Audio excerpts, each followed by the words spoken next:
प्रश्नमाला 6 में सततता की जांच के बारे में पढ़ रहे थे। ठीक है, तो इसमें 6.1 में क्वेश्चन नंबर 4 है, जो इस प्रकार से दे रखा है कि भी एफ एक्स बराबर माइनस एक्स स्क्वेयर कब लेना है, जब एक्स का मान -1 से बड़ा है और -1 के बराबर है, 0 से छोटा है।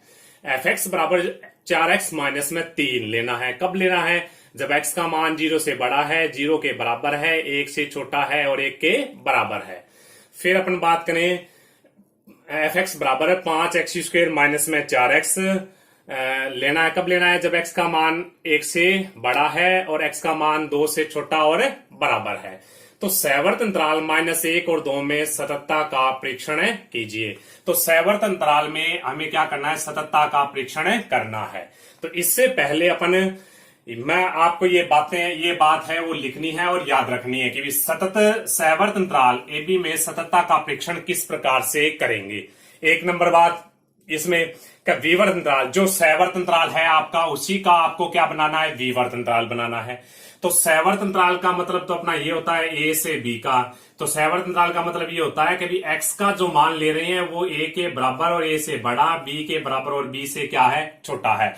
तो ये अंतराल होता है अपना सैवर्त अंतराल। तो सैवर्त अंतराल का हमें क्या बनाना है, विवर्त अंतराल बनाना है। और विवर्त अंतराल के प्रत्येक बिंदु पर सतत होना चाहिए। जो ये विवर्त अंतराल है, इस विवर्त अंतराल के प्रत्येक पॉइंट पे दिया गया फलन सतत होना चाहिए। ठीक है, और विवर्त अंतराल का मतलब ये होता है कि भी ए का मान है, जो एक्स है, एक्स का मान ए से बड़ा लेना है और बी से क्या लेना है, अपना छोटा लेना है। ठीक है, तो ये तो पहली बात क्या कहती है कि जो सैवर्त अंतराल है उसका विवर्त अंतराल बना दिया।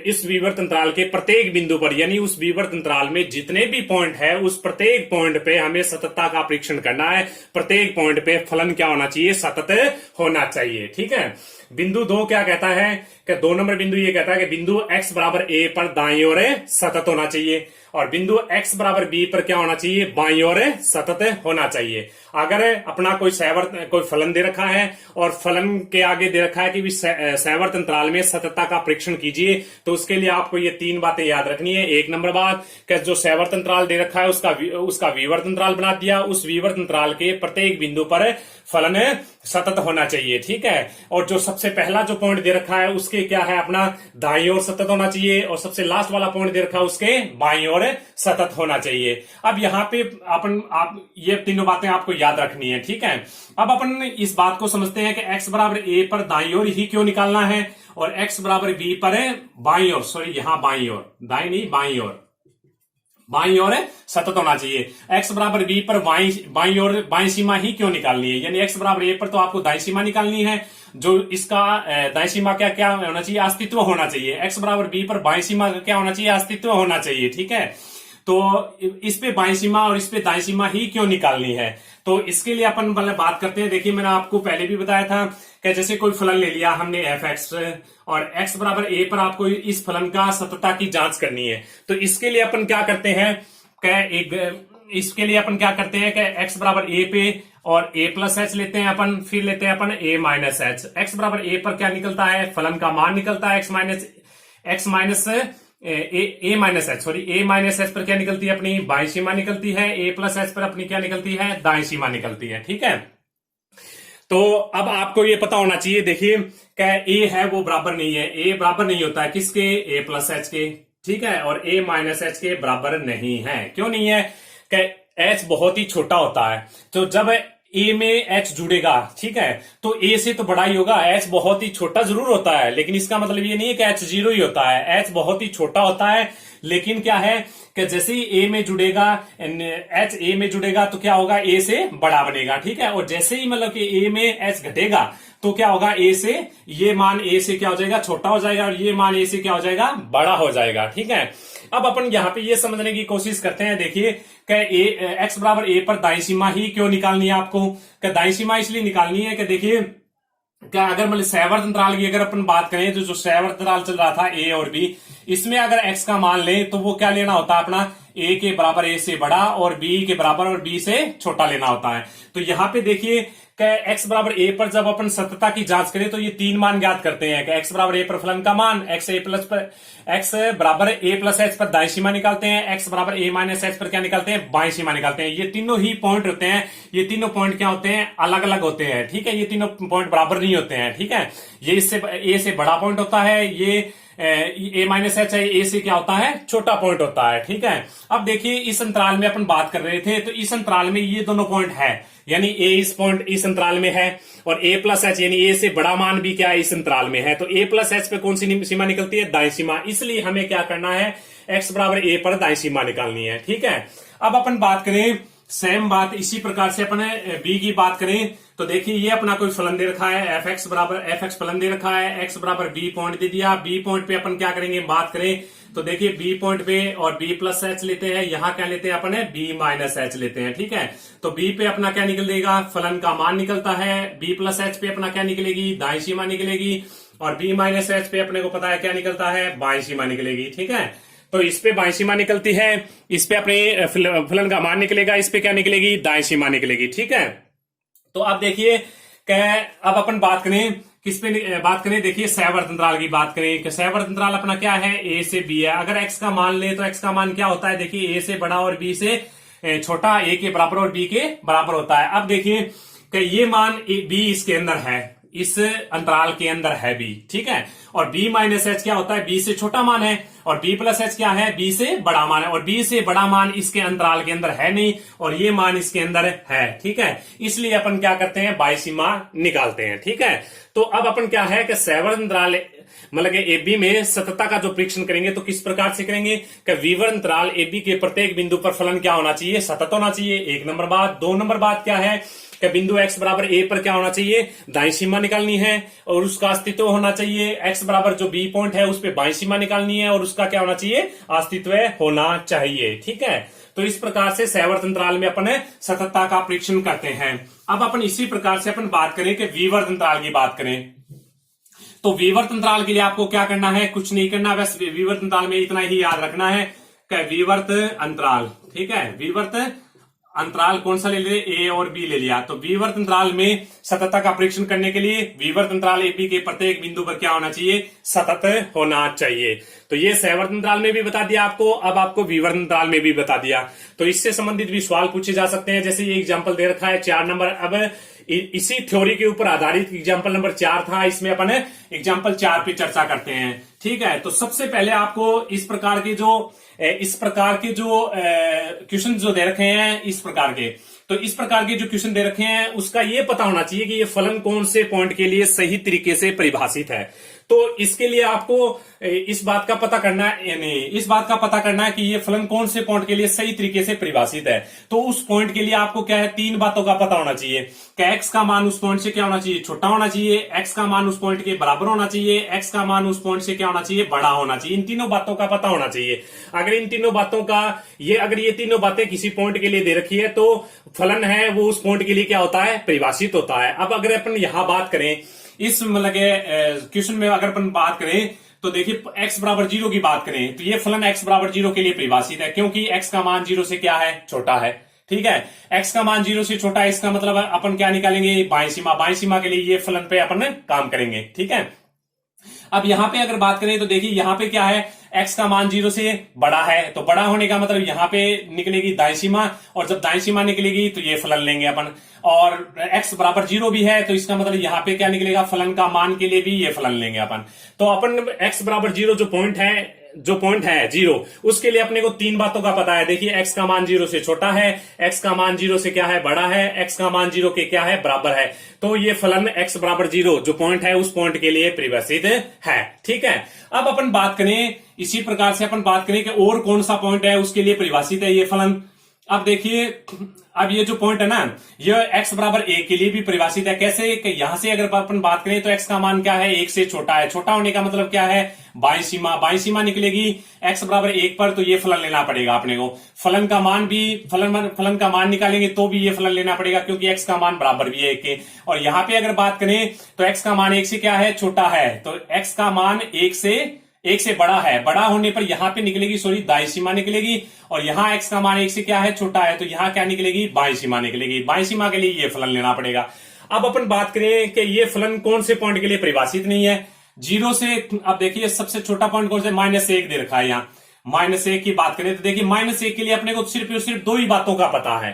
-1 के लिए कितनी बातों का पता है, दो ही बातों का, यानी -1 से क्या है, x का मान -1 से बड़ा है, यानी बाईं सीमा निकल जाएगी, दाईं सीमा, सॉरी, बड़ा होने का मतलब दाईं सीमा निकल जाएगी, और -1 के बराबर भी है x का मान, यानी फलन का मान भी निकल जाएगा। लेकिन अपन जो बाईं सीमा बची है वो किस पे निकालेंगे अपन, अपने को पता नहीं है, ठीक है। तो इसलिए अपने को आप ये बात समझ गए होंगे कि ये फलन कौन से पॉइंटों के लिए परिभाषित है, x बराबर 0 के लिए परिभाषित है और x बराबर 1 के लिए परिभाषित है। तो x बराबर 0 के लिए परिभाषित है, क्या पता चला कि x बराबर 0 पर x का मान 0 से बड़ा होगा, उसके लिए एक फलन दे रखा होगा, x बराबर 0 के लिए एक फलन दे रखा होगा, x का मान 0 से छोटा है उसके लिए भी एक फलन दिया गया होगा, ठीक है। तो तीनों बातों का पता होना चाहिए, तब फलन क्या होता है उस पॉइंट के लिए परिभाषित होता है। अब अपन अगर यहां पे बात करें क्या सैवर्त अंतराल -1, 2 में सततता का परीक्षण कीजिए, तो इसके लिए सबसे पहला काम अपने को करना पड़ेगा।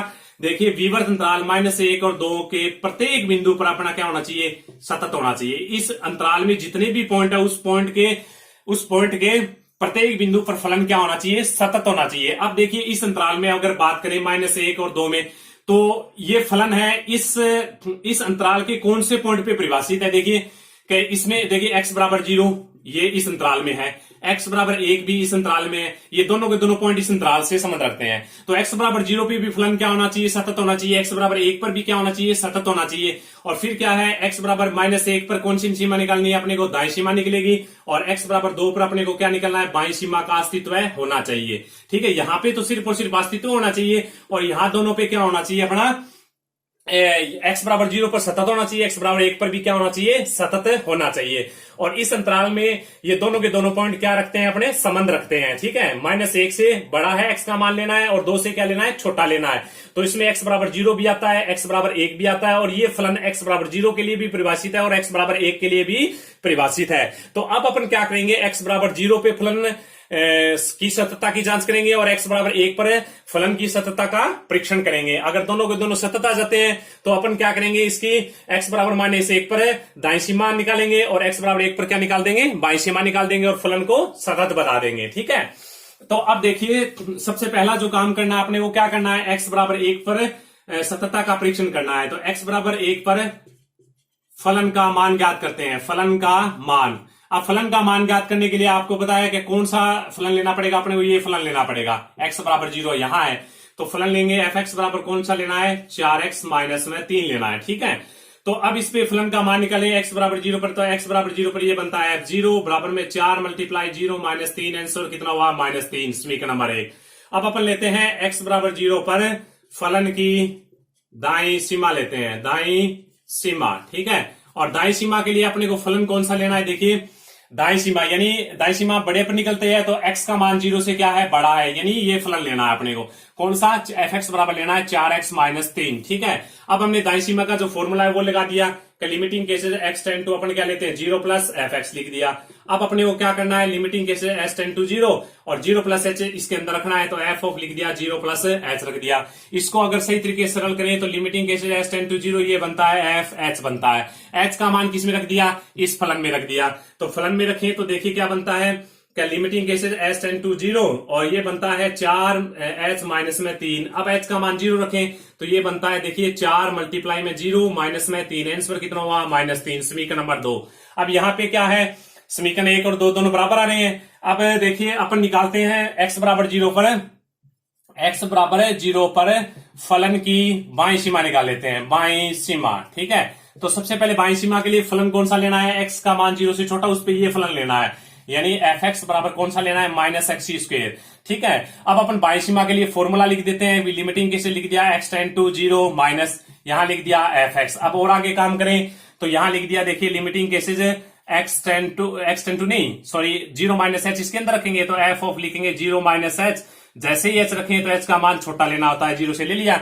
अब अपने को क्या करना है आगे, कि इसको सरल करके लिख देते हैं, तो लिमिटिंग केसेज ये आता है h tend to 0 f -h आता है, और -h क्या किया, अब -h फंक्शन में रख दिया, इस फलन में रख दिया। तो -h इस फलन में रखें तो लिमिटिंग केसेज देखिए h टेंड टू 0 ये आता है -h की स्क्वायर। जैसे ही h का मान 0 रखें तो ये मान आता है 0।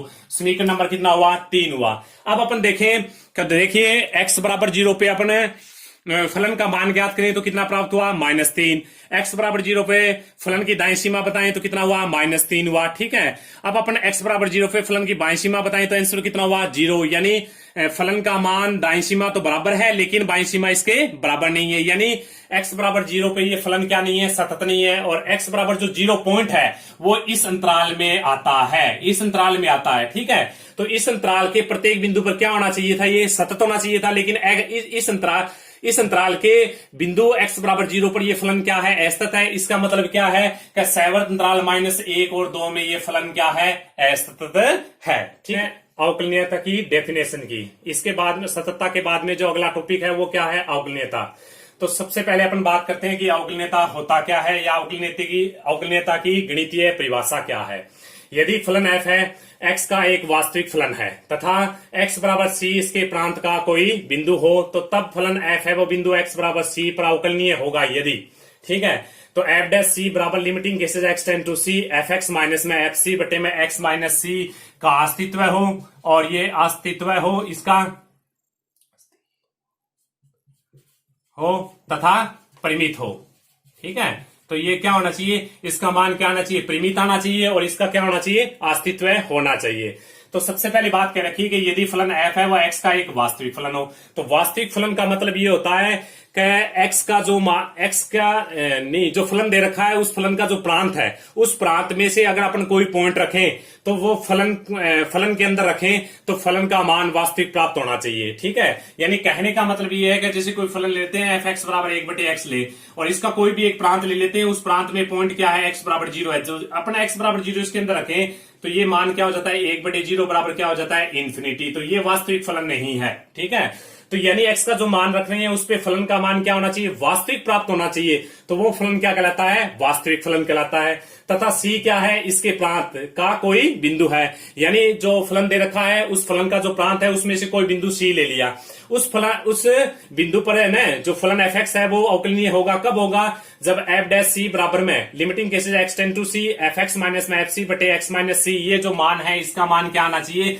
परिमित आना चाहिए। इसका मान, इसका अस्तित्व होना चाहिए। तो फलन क्या कहलाता है? अवकलनीय कहलाता है। तो ये इसकी क्या होती है? गणितीय डेफिनेशन होती है जो आपको कॉपी में लिखनी है और याद रखनी है। अब अपन क्या करेंगे कि कोई भी फलन है उसको अवकलनीय बताने के लिए आपको ये दो बातें याद रखनी है। ठीक है, सबसे पहले मान लें कि y बराबर कोई fx कोई फलन है, ये कोई पॉइंट दे दिया x बराबर c, आपको इसकी अवकलनीयता की जांच करनी है। तो अवकलनीयता की जांच करने के लिए अपन निकालेंगे दायां अवकलज, निकालेंगे एक तो दायां अवकलज। ठीक है, तो दायां अवकलज को अपन कुछ इस प्रकार से भी लिख सकते हैं f डैश c प्लस 0। ठीक है, या फिर इसको लिख सकते हैं दायां का मतलब राइट हैंड, तो इसको लिखेंगे r f डैश c भी लिख सकते हैं। ठीक है, तो बराबर में इसका फॉर्मूला ये होता है limiting cases x tend to c plus यहां लिखेंगे fx माइनस में fc बटे में x माइनस c। ठीक है, अब अपन बायां अवकलज निकालेंगे, बायां अवकलज। ठीक है, तो अब बराबर इसको लिखेंगे f डैश c माइनस में 0 बराबर लिख सकते हैं l of f dash c, और इसका जो फॉर्मूला होगा वो ये होगा। ठीक है, तो limiting cases x tend to क्या लिखेंगे? c माइनस में fx माइनस fc बटे में x माइनस c। तो समीकरण 1 को निकालेंगे अपन। कोई भी सवाल दे रखा है, देखिए y बराबर fx कोई फलन दे रखा है, x बराबर c क्या है? कोई पॉइंट है, तो उस पॉइंट पे अपने अवकलनीयता का परीक्षण करना है। तो अवकलनीयता का परीक्षण करने के लिए हमें एक तो दायां अवकलज निकालना है। तो दायां अवकलज निकालने का ये एक फॉर्मूला है। दायां अवकलज को अपन इस प्रकार से भी लिख सकते हैं कि f डैश c प्लस 0, और या फिर इसको इस प्रकार से भी लिख सकते हैं कि भी राइट डिफरेंशियल ऑफ c, यानी r f डैश c, तो बराबर में limiting cases x tend to c plus fx minus में fc बटे x माइनस c। इसका जो मान प्राप्त करेंगे उसको समीकरण नंबर 1 दे दिया। फिर अपन बायां अवकलज ज्ञात करेंगे, तो बायां अवकलज को अपन ये भी लिख सकते हैं कि f डैश c माइनस में 0 लिखेंगे बराबर में, या फिर इसको ऐसे भी लिख सकते हैं कि l f डैश c बराबर में लिखेंगे limiting cases x tend to c minus fx minus fc बटे x माइनस c।